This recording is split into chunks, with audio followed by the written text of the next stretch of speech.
عام نظر آتی ہیں۔ ڈاکٹر صاحب، پولیٹیکل فورسز کی ذمہ داری عائد ہوتی ہے حکومت کے ساتھ ساتھ جو دیگر سیاسی جماعتیں بھی ہیں کہ وہ ایسی ایک مشاورت تشکیل دیں، اور ایسی بند کمرے کے اجلاس بھی ہوئے ہیں، تو ان اجلاسوں کے بعد بھی کیا کوئی پولیٹیکل ول میں کمی ہے، یا پولیٹیکل گورنمنٹ کو سپورٹ نہیں ہے، یا وہ نہیں؟ میرا خیال یہ ہے کہ اگر آپ ان کو پولیٹیشنز کو آزاد چھوڑ دیں تو یہ ان کی رائے بالکل صحیح تھی. یعنی آپ دیکھیے پولیٹیشنز کی رائے غلط نہیں تھی. نیشنل اسمبلی کے پاس بل آیا کہ نظام عدل کا معاہدہ کیا جائے، اور حکومت نے سارے ممبران سے یہ کہا کہ جی امن ہی راستہ ہے نا، اور نیگوشیشن ہی راستہ ہے. ساری نیشنل اسمبلی کو کنونس کیا گیا کہ جی امن ہی راستہ ہے. نیشنل اسمبلی میں 10 منٹ کے اندر وہ بل پاس کر دیا. یعنی بل کیا مطلب، وہ زرداری صاحب سے ریکویسٹ کی گئی کہ آپ دستخط کر دیجئے.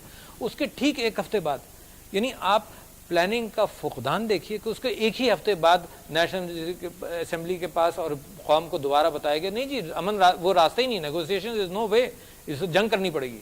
یعنی ایک ایکسٹریم پر اگر آپ جمہوری قوتوں کا کنفیوژن دیکھیں تو ایک ایکسٹریم ایک ہفتہ پہلے، دوسری ایکسٹریم ایک ہفتہ بعد. امن اور جنگ کے درمیان صرف 7 دن کا فرق، اور کوئی ایسا بڑا واقعہ رونما نہیں ہوا جس کی وجہ سے اتنی بڑی چیز. What is this lack of leadership اور lack of vision?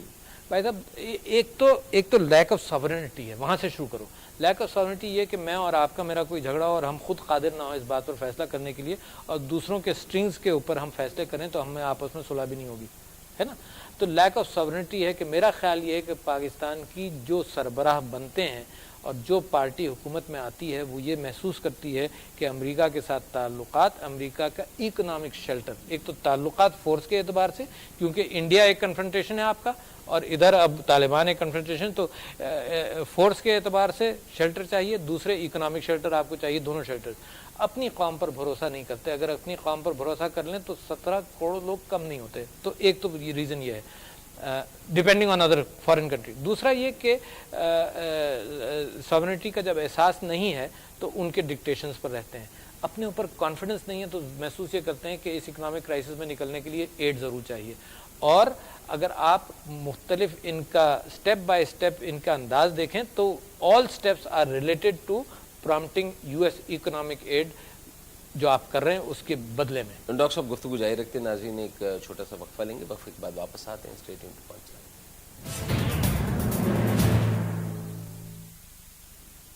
Welcome back جی. گفتگو ہو رہی ہے موجودہ سیاسی تناظر میں جو دہشت گردی بڑھ رہی ہے، جس کو رد عمل سمجھا جا رہا ہے مختلف حلقوں کی جانب سے، جو آپریشن سوات میں جاری ہے اس کا، اور دوسرے یہ کہ جو مقامی لشکر نے کارروائیاں شروع کر دی ہیں عسکریت پسندوں کے خلاف، اس کا آپریشن پہ کیا امپیکٹ ہوگا. Is this really to help the forces, اور کوئی ہڈن موٹیوز اس میں بھی ہو سکتے ہیں، کوئی شیلٹر لوگ اس میں بھی لے سکتے ہیں. ڈاکٹر عارف علی میرے ساتھ ہیں. ڈاکٹر صاحب، جمہوریت بہترین انتقام ہے جی، تو ہم عسکریت پسندوں سے جمہوری طریقے سے کیوں نہیں انتقام لے رہے؟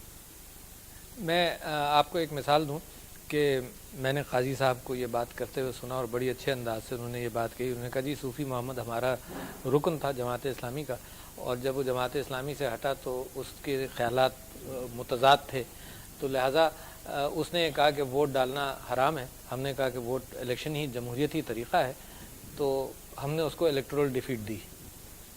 اچھا، ان کا کہنا یہ تھا، اور میں سمجھتا ہوں کہ مناسب ہے، کہ اگر آپ ان چیزوں پر سے پردہ ہٹائیں، جتنا آپ دبائیں گے تو بڑی بدبو بنتی چلی جاتی ہے اور گھناؤنا انداز اختیار کرتی ہے. جیسے ہی آپ پردہ ہٹاتے ہیں تو معاملات نکھر کر آتے ہیں. صوفی محمد صاحب نے جو بیان دیا وہ آپ نے سنا، جو انہوں نے پبلک جلسے میں کہا. آپ یہ دیکھیے کہ صوفی محمد صاحب سے آپ نے ڈیلیوری اس چیز کی لینی تھی جو وہ ڈیلیور کر سکتے تھے. مثال کے طور پر پاکستان کے آئین کے اعتبار سے جو صوفی محمد صاحب نے کہا کہ مجھے منظور نہیں ہے، اس سلسلے میں بہت سارے لوگ کہہ چکے ہیں. اکبر بگٹی صاحب کہہ چکے ہیں، مینگل صاحب کہہ چکے ہیں، ممتاز بھٹو صاحب کہہ چکے ہیں، ایدھی صاحب بھی ایک دن ٹیلی ویژن پر وہ کہہ چکے ہیں جب ان سے کسی نے سوال کیا. مگر ایدھی صاحب سے آپ نے ڈیلیوری اس بات کی لینی ہے کہ یہ پاکستان کا بہت بڑا ویلفیئر آدمی ہے، ٹھیک ہے نا. اب اس کو آئین کے سلسلے میں اگر ایدھی صاحب کا کوئی کمنٹ آتا ہے تو اس کو آپ سمجھتے ہیں کہ چلو انہوں نے کمنٹ دے دیا مگر اس کی کوئی اہمیت نہیں ہے. صوفی محمد صاحب نے 3 مہینے وہاں امن ڈیلیور کیا یا نہیں کیا نا. اچھا، جبکہ آپ 6 مہینے سے یا 8 مہینے سے پریشان تھے کہ امن کے سلسلے میں کہ وہاں کیا ہوگا. فوج وہاں سے اپنے آپ ہی خود اس انداز سے وڈرا ہوئی تھی. تو صوفی محمد صاحب سے اس بات کی آپ ڈیلیوری لیتے, مگر ٹارگیٹڈ آپ وہاں پر موجود ہونا شروع کرتے. دیکھیں آپ کا ایکشن, فوج کا ایکشن جو ہوتا ہے نا, ٹارگیٹڈ یہ ہوتا کہ اگر اسکولز ڈسٹروائر ہو رہے ہیں تو اسکولز کو پروٹیکٹ کرتی ہے نا, اگر کہیں ایکٹیویٹی ہو رہی ہے اس قسم کی تو وہاں جاتی, نہ کہ یہ کہ ٹینک لے کر سوات میں ٹینک لے کر اور ہیلی کاپٹرز اور ایئر فورس جہاں پہ بمباری کرے. حل کیا تھا اس کے بغیر؟ دیکھیں وہ ساری چیزیں اپنی جگہ پہ, لیکن جب پولیٹیکل پروسیس رک جائے جس جگہ پہ, یا پولیٹیکل پروسیس تو وہ صوفی محمد جو حکومت کی طرف سے جو موقف سامنے آیا, شروع تو انہوں نے ایک ہفتہ پہلے کیا تھا, ایک ہفتے میں سانس پھول گئی, تو انہوں نے کہا کہ نہیں وہ نہیں مانتے اس کو, صوفی محمد صاحب آئین کو بھی نہیں مانتے, صوفی محمد صاحب جو ہیں وہ اس کو اپنے جو ریٹ آف دا گورنمنٹ ہے اس کو. Sufi Muhammad was not the person جس سے آپ کو معاہدہ کرنا تھا. Sufi Muhammad was an agency between the government and the Taliban. Sufi Muhammad by itself independent Taliban تو نہیں تھے نا, آپ نے تو صوفی محمد کو ایجنسی استعمال کیا. ہتھیار ڈالنے سے بھی تو انکار کر دیا تھا, کہتے ہیں ہتھیار, اچھا ہتھیار ڈالنا از این ایکسکیوز. میں آپ سے عرض کروں, آئرش ریپبلکن آرمی جس کے ساتھ بڑی سوفسٹیکیٹڈ نیگوسیشنز ہوتی رہیں, پڑھے لکھے ماحول میں ہوتی رہیں, انہوں نے ہتھیار 10 سال میں ڈالے. ہتھیار ڈالنا اتنا کہنا آسان ہے, آپ کراچی میں کہہ دیے کہ جی ہتھیار ڈالنے سب لوگ سبمٹ کر دیں, آپ سمجھتے ہیں ڈس آرمامنٹ ہو جائے گا؟ وہ تو میاں نواز شریف صاحب کے دور میں کمپین بھی چلی تھی, لوگ بڑا دکھایا گیا اسلحہ جمع کر دیں, اور بڑا کروڑوں روپے کی کمپین چلی مختلف, چاہے اس زمانے میں تو مختلف نہیں ہوتے تھے, چانس کم ہی ہوتے تھے, ایک ہی ہوتا تھا, بلکہ اس پہ چلی کہ جی ہتھیار دے دیں ورنہ گرفتار کر لیا جائے گا. تو پتہ نہیں گرفتار کتنے لوگ ہوئے. عامر بھائی, ہم جیسے لوگوں کو بیوقوف بنانے والی بہت ساری باتیں ہوتی ہیں. ایک تو ریٹ آف اسٹیٹ, اچھا ریٹ آف اسٹیٹ پہ ہمارے جذبات کو بھڑکایا جاتا ہے کہ یار ریٹ آف اسٹیٹ نہیں ہے. اچھا ریٹ آف اسٹیٹ کس چیز کو کہتے ہیں؟ ریٹ آف اسٹیٹ اس کو کہتے ہیں کہ جہاں پر حکومت امن بھی دیتی ہے, وسائل بھی دیتی ہے, لوگوں کو ایکولی ٹریٹ بھی کرتی ہے نا, وہاں پر پھر ریٹ آف اسٹیٹ کی آپ بات کریں. جہاں پر حکومت نے ڈیلیوری نہیں کیا, آپ کے ایلیٹ نے ڈیلیور نہیں کیا. آپ کو ایک چیز اور کوٹ کر دوں, قیصر بنگالی صاحب نے آج ایک اخبار کے اندر ایک بڑی اچھی بات لکھی. انہوں نے کہا جی ڈی پی جو بڑھتا ہے نا, اگر 100 روپے آپ کی انکم نیشنل انکم بنی تو اس میں سے 30 روپے آپ کی 10% ایلیٹ کو جاتے ہیں, 30 روپے, اور 3 روپے آپ کے پورسٹ لوگوں 10% پہ جاتے ہیں. تو 10 گنا کا فرق ہے اس ریٹ آف اسٹیٹ میں جو پاکستان کے اندر. بہرحال پاکستان کی حکومت امیر ترین لوگوں کی تھی, ہے اور رہے گی. تو یہ سوال تو بہرحال بالکل آؤٹ آف کانٹیکسٹ ہم غریبوں کا کوئی امکان ہی نہیں کچھ کرنے کا. ڈاکٹر صاحب بہرحال اس پہ میں اکیلا ہوں.